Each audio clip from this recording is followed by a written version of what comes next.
Good morning, everyone. My name is Meredith and I am part of the Trinity Church family. Today I'm reading from John 18, verses 1 to 40. When he had finished praying, Jesus left with his disciples and crossed the Kidron Valley. On the other side there was a garden, and he and his disciples went into it. Now Judas, who betrayed him, knew the place because Jesus had often met there with his disciples. So Judas came to the garden, guiding a detachment of soldiers and some officials from the chief priests and Pharisees. They were carrying torches, lanterns, and weapons. Jesus, knowing all that was going to happen to him, went out and asked them, "Who is it you want?" "Jesus of Nazareth," they replied. "I am he," Jesus said, and Judas the traitor was standing there with them. When Jesus said, "I am he," they drew back and fell to the ground. Again he asked them, "Who is it you want?" "Jesus of Nazareth," they said. Jesus answered, "I told you that I am he. If you are looking for me, then let these men go." This happened so that the words he had spoken would be fulfilled. "I have not lost one of those you gave me." Then Simon Peter, who had a sword, drew it and struck the high priest's servant, cutting off his right ear. The servant's name was Malchus. Jesus commanded Peter, "Put your sword away. Shall I not drink the cup the Father has given me?" Then the detachment of soldiers with its commander and the Jewish officials arrested Jesus. They bound him and brought him first to Annas, who was the father-in-law of Caiaphas, the high priest that year.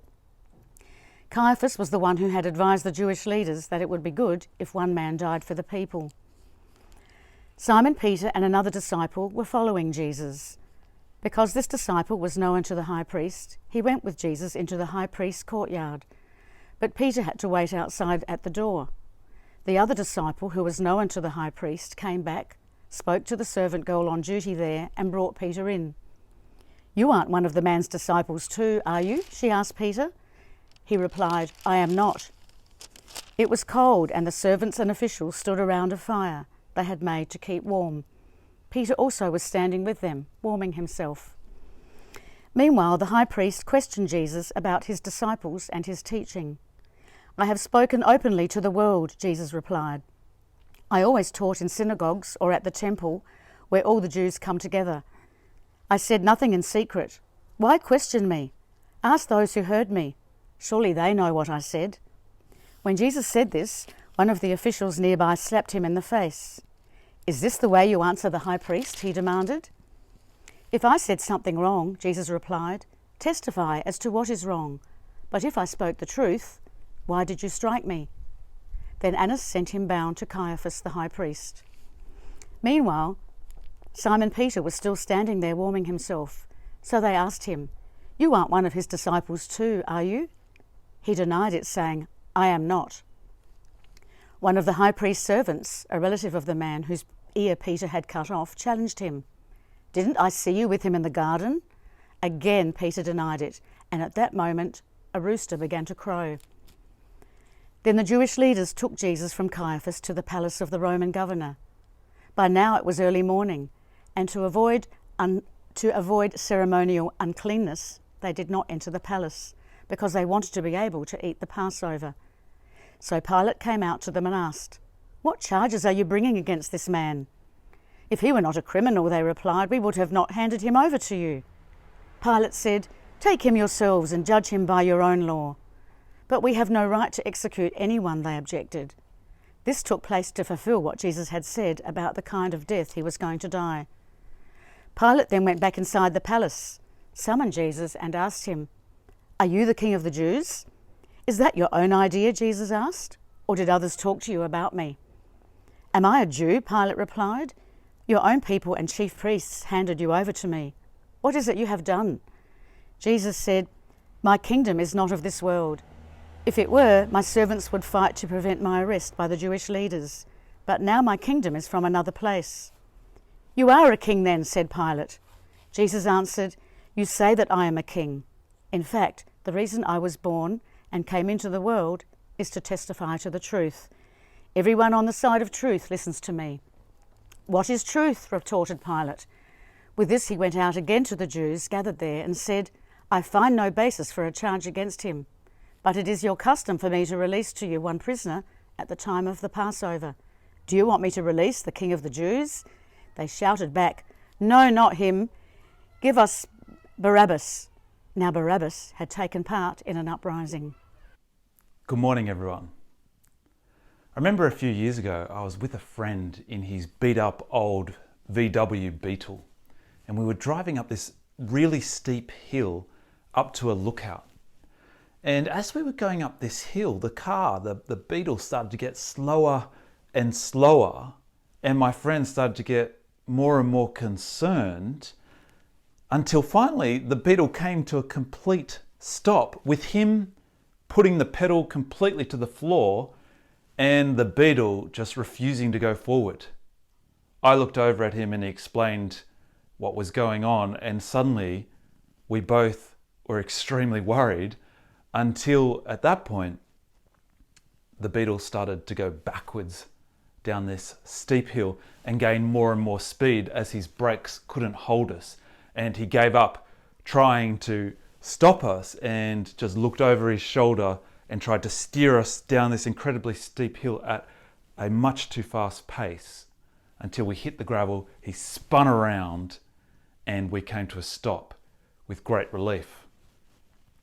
In those couple of minutes of panic, our lives went from feeling like we were in control to realizing how little control we really actually have over our lives. The appearance of control seemed to evaporate like that in those moments. It was like a switch had been flicked, and what had previously felt like control suddenly felt like chaos. I've had other times in my life, as I'm sure you have, where suddenly that feeling of control that we have seems to evaporate and we feel like we don't have hardly any control over our lives.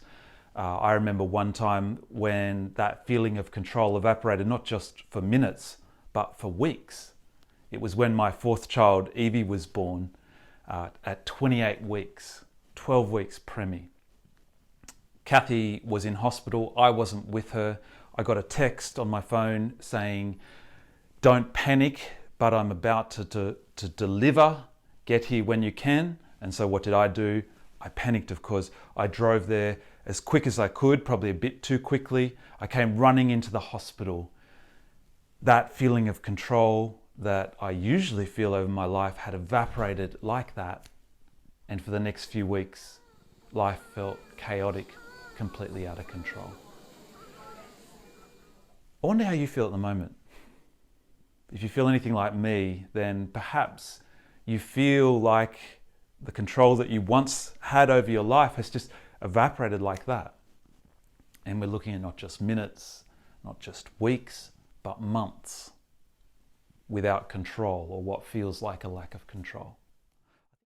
Today, we're looking at John chapter 18. And what we see, first of all, in this chapter is that even when things appear out of control, Jesus is in control. That's what we're going to see over and over again in this chapter. There's a whole heap of chaotic things happening, and there's a whole heap of people trying to exert control. But what we keep seeing is the one who is truly in control is Jesus. Look with me at verse 3.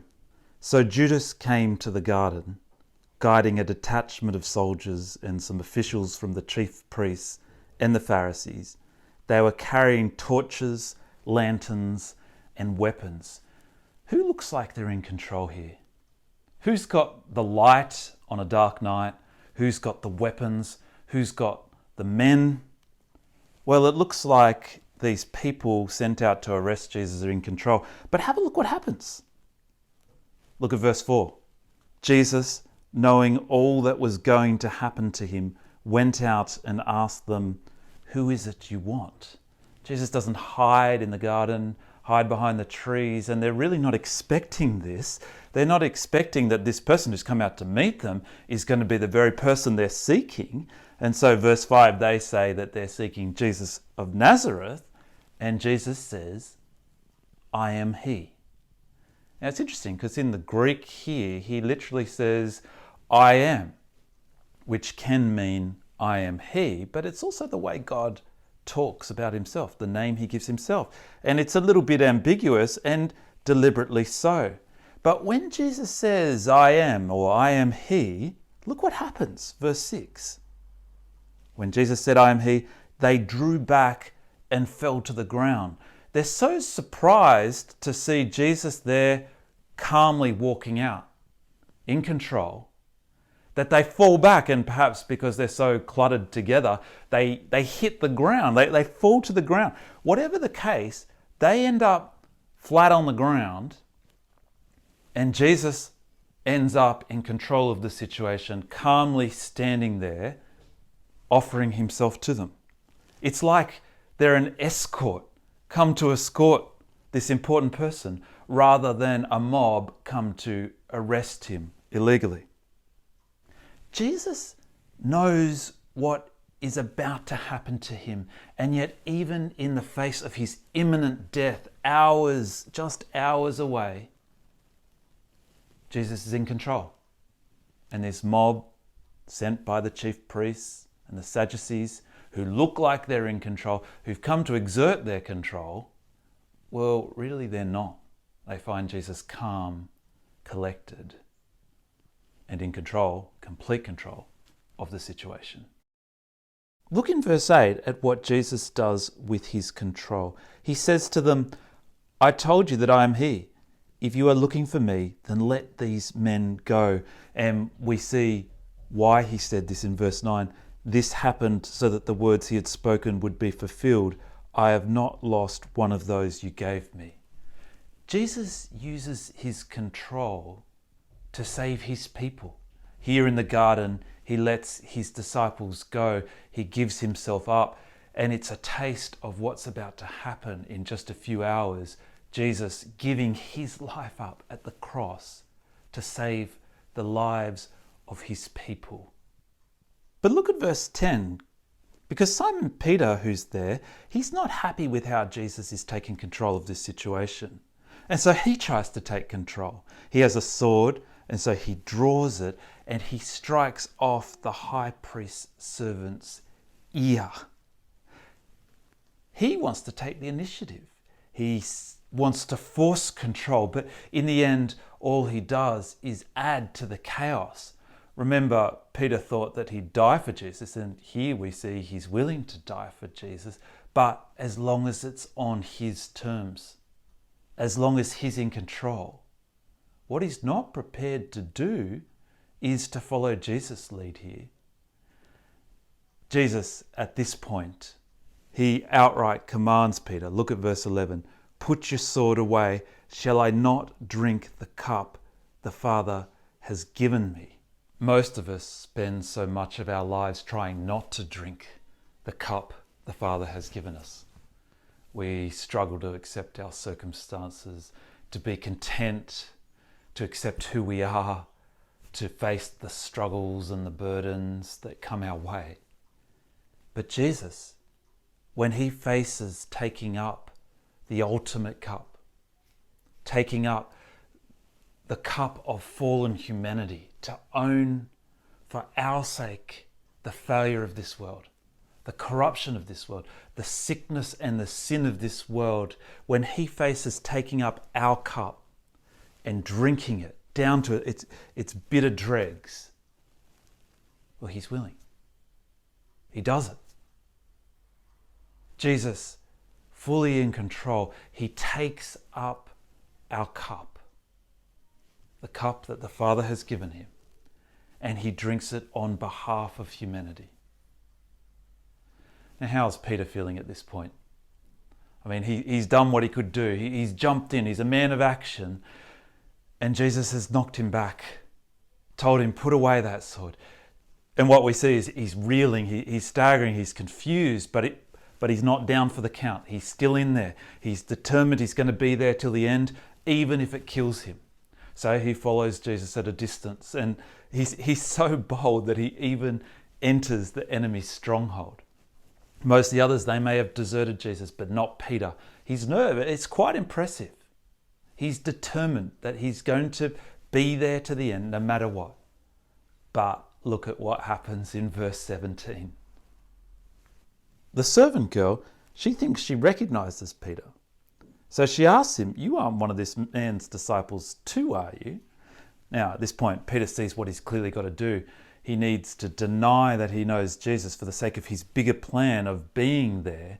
After all, she's not someone of significance. She's just a servant girl. And so he says, "I am not." But then a little bit later on, things get a bit more heated, because as he stands around the fire, warming himself, the light catches his face and the group recognizes him. And so again, he needs to deny that he's one of Jesus' disciples, until finally a relative of the man who Peter had cut his ear off thinks he recognizes Peter. This guy, he's serious. He's not so easy to fob off. He's got skin in the game. And so Peter emphatically denies Jesus, feeling like things are getting out of control quickly. And in that very moment, startling them all, a rooster crows, just as Jesus said would happen. Peter's attempt to wrestle control over things, it's seen for what it is: a veneer, a mirage. His control, it's gone like that. But Jesus, in the midst of the chaos, still he reigns supreme. We see this when Jesus is talking to Pilate. Have a look at verse 36.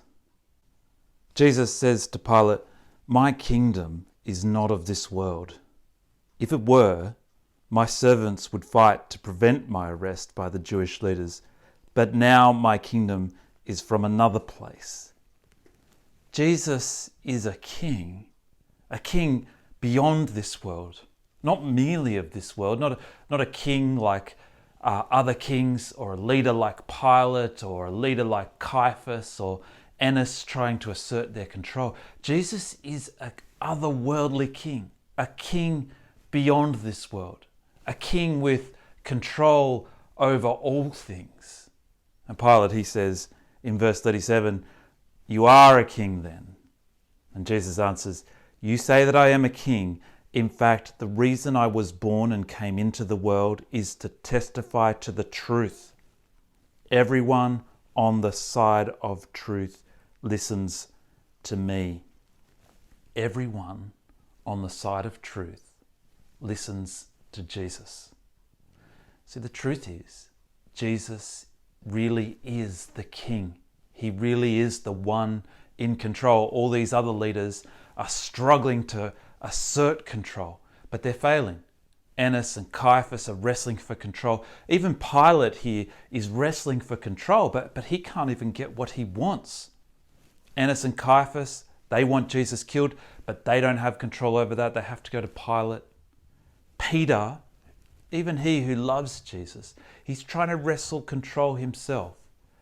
But in this chaos and this storm, there's only one person who is in control, the one who is at the center of all things, Jesus, who stands there calmly in control.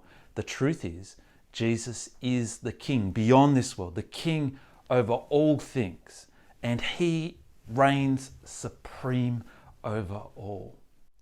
That's the truth, although Pilate doesn't want to hear it. He wants to stay non-committal. He's not on the side of truth in the end. He wants to maintain the illusion that he's in control. I was listening to the radio on Monday night, and surprise, surprise, they were talking about COVID-19. But what got my attention was that they were discussing how before the crisis, we so often feel invincible in life. So often we feel entitled, and when things actually go wrong, we look for someone to blame. But they were asking the question, could it be that this crisis will cure us of the illusion that we're in complete control of our lives? Could it cure us of the expectation that things should always go smoothly for us, and when they don't, that we should be able to blame someone? I doubt it somehow. I think there'll always be moments where the switch is flicked and we see how little control we really have in life, like me in that VW flying backwards down the hill, or maybe in a car accident, or when we get terribly sick or a relationship breaks down. But I reckon when those moments pass, that we're inclined to be like Pilate and be fairly dismissive of the truth. The truth is, Jesus alone is king. And his rule, it extends far beyond the rule of the leaders of this world, far beyond the means of this world. He alone is in control of all things. If you feel like that switch has been flicked for you, if you can feel your own frailty, your own weakness, your own mortality, come to Jesus. Come to the one who's actually in complete control. Come to the one who uses his control of all things to rescue his people, who gives his life for our lives, drinks the cup that we deserve to save us, to save this world. Come to him. The relief in surrendering control to the one who actually is in control is enormous. If you'd like to do that, why don't you fill out the communication form and tick the box that says, I'd like to find out more about Jesus. The great thing about following Jesus is that we don't have to pretend we're fully in control. We can give up that illusion. We can stop trying to fight for what we can never win. We'll never wrestle total control of our lives. It's just not possible. But the truth is, we can surrender control to the one who is truly in control. Jesus has got things sorted, and Jesus has got our best interests at heart. But that doesn't mean he's always going to take us to the places where we want to go. If I'm honest, I reckon I'm like Peter a lot of the time. When Jesus takes me to some place that I don't like, I find myself trying to seize control like Peter did. Are you ever like that too? Even in this current crisis, I've been struggling to accept it. I've been trying to wrestle control. But you know what?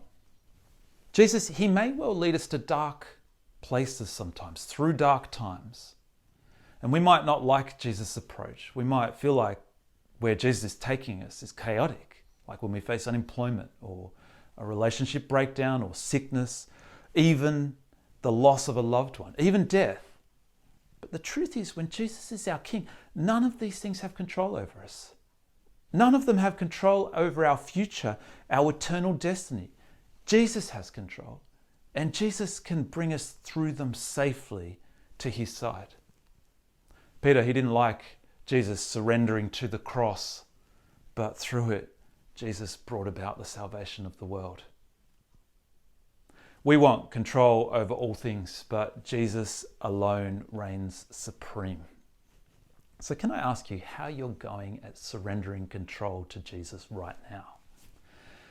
The ironic thing is that when we hand over control to Jesus, he hands back to us a realm that we actually are to have control over, ourselves. All the time you read in Scripture that when we follow Jesus, the Holy Spirit leads us to have self-control.